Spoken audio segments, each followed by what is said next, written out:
అందరికీ నమస్కారం. నా పేరు Archana. Welcome to AR thoughts.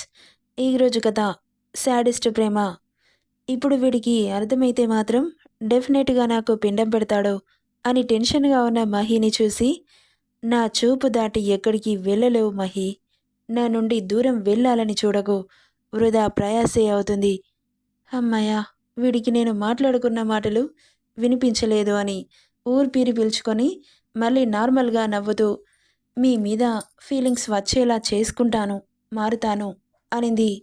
ఎక్కువ మాట్లాడితే తంతాడని ఆమె మాటలకి తల నిమురుతూ, గుడ్ గర్ల్ మహి బంగారం, నువ్వు నన్ను అర్థం చేసుకుంటానని చెబుతుంటే చాలా హ్యాపీగా ఉంది. Thank you Mahi. అందుకే నువ్వంటే నాకు ప్రాణం. ఈ ప్రాణం నాకు మాత్రమే సొంతం కావాలి అన్న నా స్వార్థం అంటున్న అతన్ని పిచ్చిగా చూసింది. ఏంటలా చూస్తున్నావు? లేదు అన్నట్లుగా తలూపింది. ఇక స్టార్ట్ అవుదామా మన ఊహల ప్రపంచంలోకి అన్నాడు. ఏంటో వీడి భాష, వీడి మెంటాలిటీ అని తల కొట్టుకుంటూ సరే అంటూ నవ్వింది. కార్ స్టార్ట్ చేశాడు. గాలిలో తీసుకెళ్తున్నాడు. ఎక్కడికని అడగాలనున్న భయమే. ఏమంటాడో అని సైలెంట్గా కూర్చుంది. ఏమైంది మహి, అలా సైలెంట్గా కూర్చున్నావు? ఏదో ఒకటి మాట్లాడొచ్చుగా. నేను చాలా సైలెంట్గా ఉంటానండి. మీరే మాట్లాడండి, నేనే వింటాను అనింది. నేను కూడా నీలాగే ఎవరితో ఎక్కువగా మాట్లాడను, కలిసిపోను. యాక్చువల్గా నాకెవరూ నచ్చరు. ఎందుకో మరి నువ్వు నచ్చేశావు చూడగానే. అతని మాటలకి తల తిప్పి చూసింది మహి. ఏంటి మహి, నమ్మాలి అనిపించట్లేదా? అది కాదు, ఎందుకు ఇష్టపడ్డారు అని. అది ఇష్టం కాదు మహి, ప్రేమ. ప్రేమ అనే పేరు కూడా చిన్నదే అవుతుంది. నువ్వు నాలో కలిసిపోయావు అంతే. ఇంకేం పేరు పెట్టాలో నాకు తెలీదు. నువ్వే ఎందుకు నచ్చేశావంటే, ఏమో నాకు తెలీదు. చూడగానే గుండెల్లో గుడి కట్టేసుకున్నాను. ఏ అమ్మాయిని చూసినా అలాంటి ఫీలింగ్ రాలేదు. బట్ నిన్ను చూస్తే వచ్చింది. నిన్ను పూర్తిగా నా దాన్ని చేసుకోవాలనిపించింది. అసలు పెళ్ళి అనే పదానికి తావులేదు అనుకున్నాను. బట్ నిన్ను చూసాకే ఆ ఫీలింగ్ నాలో బలపడింది. నన్ను వదిలి వెళ్ళిపోవు కదా మహి అనగానే తల తిప్పి అతన్ని చూసి, నేనొకటి అడుగుతాను చెబుతారా? ఏంటో చెప్పు మహి. మీకంటే నేను నచ్చేశాను. బట్ మీరు నాకు అని అతని వంక చూసింది. చెప్పు. నేను అంటున్న అతన్ని అలాగే చూస్తూ ఉంది. కానీ గొంతులో నుండి మాట బయటకు రావట్లేదు. ఇప్పుడు నిజం చెబితే ఇంకేమంటాడో అని. చెప్పు మహి. నా దగ్గర దాస్తావెందుకు? మరి మీరేమనరు కదా? ఏమనను చెప్పు. కనీసం మిమ్మల్ని నేను ఎప్పుడూ చూడలేదు. ప్రతిసారి మొన్నే చూశాను. సడన్‌గా వచ్చి ఒక అమ్మాయిని ఓన్ చేసుకున్నట్లు మాట్లాడుతుంటే, ఆ అమ్మాయి ఎలా ఫీల్ అవుతుందో ఒక్కసారైనా ఆలోచించారా? ఇందులో ఆలోచించడానికి ఏముంది మహి? నాకేం తక్కువ? అందం లేదా? ఆస్తి లేదా? నిన్ను ప్రాణంగా చూసుకునే ప్రేమ లేదా? అన్నీ ఉన్నాయి. కానీ నా విషయంలో జరిగినట్లే మీ విషయంలో జరిగితే అప్పుడు ఏం చేస్తారు? అంటే ఒక అమ్మాయి అందంగా ఉంది, ఆస్తుంది, తను మిమ్మల్ని ప్రాణంగా ప్రేమిస్తుంది. మీ దగ్గరికి వచ్చి మిమ్మల్ని ప్రేమిస్తున్నాను, మిమ్మల్ని పెళ్లి చేసుకుంటాను, మీరే నా ప్రాణం అంటూ మిమ్మల్ని ఓన్‌గా చేసుకుంటే అప్పుడు మీరేం చేస్తారు? ఇంతవరకు నాకలాంటి అమ్మాయి దొరకలేదు. బట్ దొరికితే మాత్రం ఖచ్చితంగా ఆమెను పెళ్లి చేసుకుంటాను. బట్ బ్యాడ్ లక్ ఏంటంటే నువ్వు కనిపించావు కాబట్టి ఆ ఛాన్స్ వాళ్ళకి ఇవ్వను. ఎందుకంటే ఆల్రెడీ నా మనసు నీ దగ్గరే ఉండిపోయింది కాబట్టి. అక్కడ వాళ్ళకి చోటు లేదు కాబట్టి అంటున్న అతని మాటలకి, మరి ఆ అమ్మాయి ముందుగానే ఎవరినైనా లవ్ చేసి ఉంటే అప్పుడేం చేస్తారు? అంటే మీరు లవ్ చేస్తున్న అమ్మాయి అంటే నేను అనింది చిన్నగా. భయంగా తలెత్తి బాబుగారి ఫేస్ చూసింది. కోపంతో రక్తచారికలు కమ్ముకున్నాయి. నువ్వు ఎవరినైనా లవ్ చేశావా? అయ్యో! అలా అని కాదు. జస్ట్ ఎగ్జాంపుల్ చెబుతున్నాను. మనకు ఎగ్జాంపుల్స్ ఎందుకు మహి? అలాంటి వాటిని నేను సహించలేను కానీ, ఇక ఈ టాపిక్ ఇక్కడితో ఎండ్ చేసేయి. ఇప్పుడు నువ్వు నేను మాత్రమే మన రంగుల ప్రపంచంలోకి వెళ్ళిపోతున్నాం. తొక్కలో టాపిక్స్ అన్నీ తీసుకొచ్చి నా బ్రెయిన్ పాడు చేయకు అని సీరియస్‌గా చెప్పగానే, సరే అని తలూపింది. వీర్ మధ్యలో కారాపి మహిని తీసుకుని రెస్టారెంట్‌కి వెళ్ళాడు. ఏం తింటావ్? అని అడిగాడు. ఆకలిగా లేదు అనింది.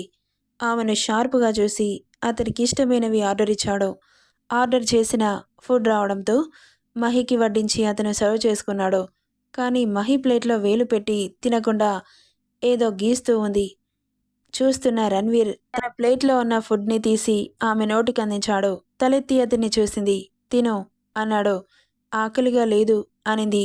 సీరియస్గా ఓ చూపు చూసి ఫుడ్ తీసి ఆమె నోట్లో కుక్కాడు. గుడ్లు పెద్దవి చేసుకొని చూస్తూ ఉంది మహి.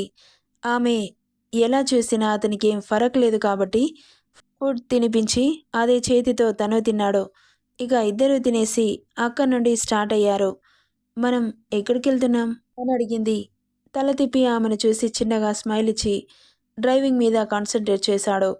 ఎక్కడికి తీసుకెళ్తున్నాడు అడిగితే అలా నవ్వి ఊరుకుంటాడేంటి అనుకుంటూ సైలెంట్ అయిపోయింది. మళ్ళీ అడగలేదు మహి. ఇక చాలాసేపు జర్నీలో మహికి తెలియకుండానే నిద్ర పట్టేసింది. మిర్రర్లో నుండి చూశాడు. కళ్ళు మూసుకొని కారు కుదుపులకి అటు ఇటు తూగుతూ ఉంది మహి. నవ్వుకున్నాడు రణ్వీర్. ముందు స్పీడ్ బ్రేకర్ రావడంతో సడన్ బ్రేక్ వేశాడు. వెళ్ళి అతని ఒడిలో చేరింది మహి.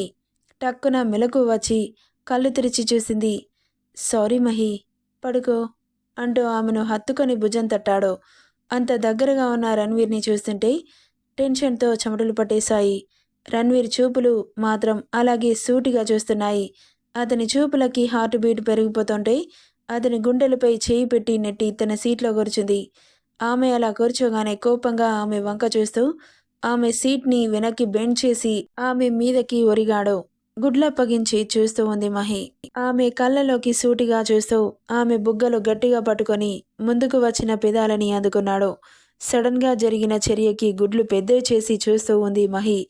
అతనిచ్చే గాఢమైన ముద్దుకి ఊపిరాడట్లేదు. అతని బరువుకి గుండె వేగం పెరిగిపోతోంది. అతని గుండెలపై చేయి పెట్టి వెనక్కి తోస్తోంది మహి.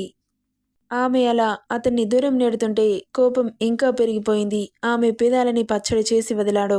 నొప్పికి ఆమె కళ్ళల్లో నుండి నీరు చెంపల మీదకి అతడి బుగ్గలని తడుపుతుంటే ఆమె ఏడుపు కూడా నచ్చక కింది పెదవిని కసుక్కున కొరికి ఆమె బ్లడ్ అతని నాలుకకి తగలగానే అతని పెదవులపై సాడిస్టిక్ స్మైల్ రాగా అప్పుడు వదిలాడు రణ్వీర్.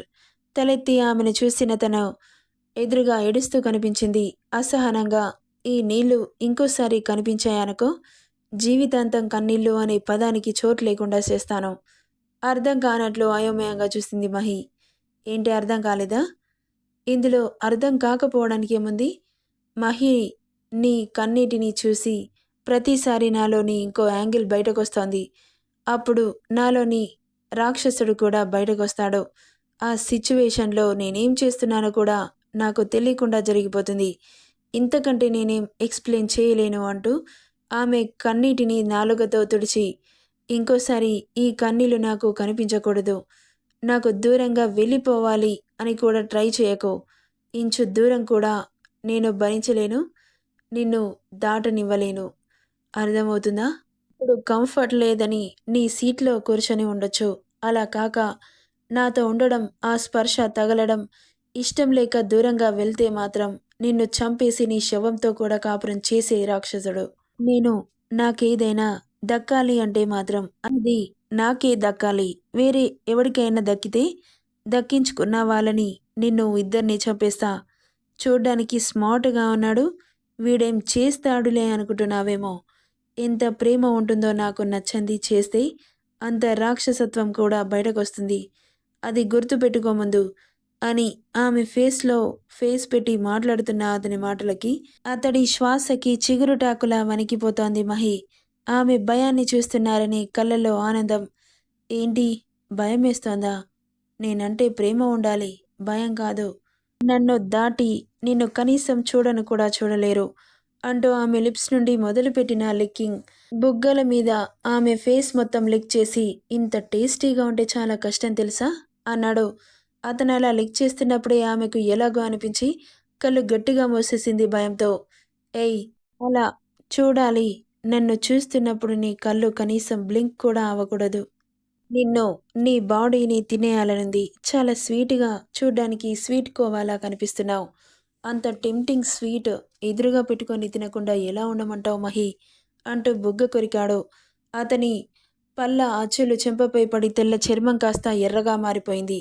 నొప్పికి కళ్ళల్లో నీళ్లు గిర్రున తిరుగుతున్నా ఆ నీళ్లు అతనికి కనిపించకూడదు అని చెప్పాడుగా. కష్టంగా మింగుతోంది ఆ కన్నీటిని. ఇంత స్వీట్‌గా ఉన్నావు తెలుసా? ఆహా! చూస్తూ గడిపేయడం కష్టమే అని ఆమె మీద నుండి చూపు పక్కకు మరల్చకుండా చూస్తుంటే చాలా ఇబ్బందిగా ఫీలవుతోంది మహి. నువ్వు నా చూపులకి సిగ్గుపడాలి కానీ, ఇలా ఇబ్బందిగా చూస్తే నాకు నచ్చదు. సిగ్గుపడు అన్నాడు. అతని మాటలకి, చేష్టలకి ఆమెకు పిచ్చి పట్టినట్లుగా అనిపిస్తుంటే బిక్కమొహం వేసుకొని చూస్తూ ఉంది. మహి వినిపించలేదా? అంటూ అరిచాడు. అతడి వాయిస్‌కి ఉలిక్కిపడి సిగ్గు మనసులో నుండి రావాలి కానీ, ఇలా భయపట్టిస్తే వస్తుందా అని ధైర్యం కూడగట్టుకొని, అంటే నువ్వు నన్ను ఇష్టపడట్లేదన్నమాట. నన్ను ఇష్టపడితే నా చూపులకి నువ్వు బ్లష్ అవుతావు. అలా అవ్వలేదు అంటే నేను నీకు నచ్చలేదు. అంతేనా? మాట్లాడలేదు మహి. చెప్పు మహి. నేను నీకు నచ్చలేదు కదా! అన్నాడు మళ్ళీ. ఇప్పుడు నచ్చలేదు అంటే ఎంత రచ్చ చేస్తాడో అని నచ్చారు అన్నట్లు తలూపింది. మరి నీ ఫేస్‌లో ఫీలింగ్స్ నాకు కనిపించట్లేదుగా? నా చూపులకి నువ్వు సిగ్గుపడట్లేదుగా? అన్నాడు. అవి కనిపించనంత మాత్రాన మీరు నచ్చనట్లా సార్? అన్నది చిన్నగా. నెక్స్ట్ పార్ట్‌లో ఏం జరుగుతుందో చూద్దాం. ఈ స్టోరీ ఎలా ఉందో కామెంట్ చేయండి guys. Thank you for listening.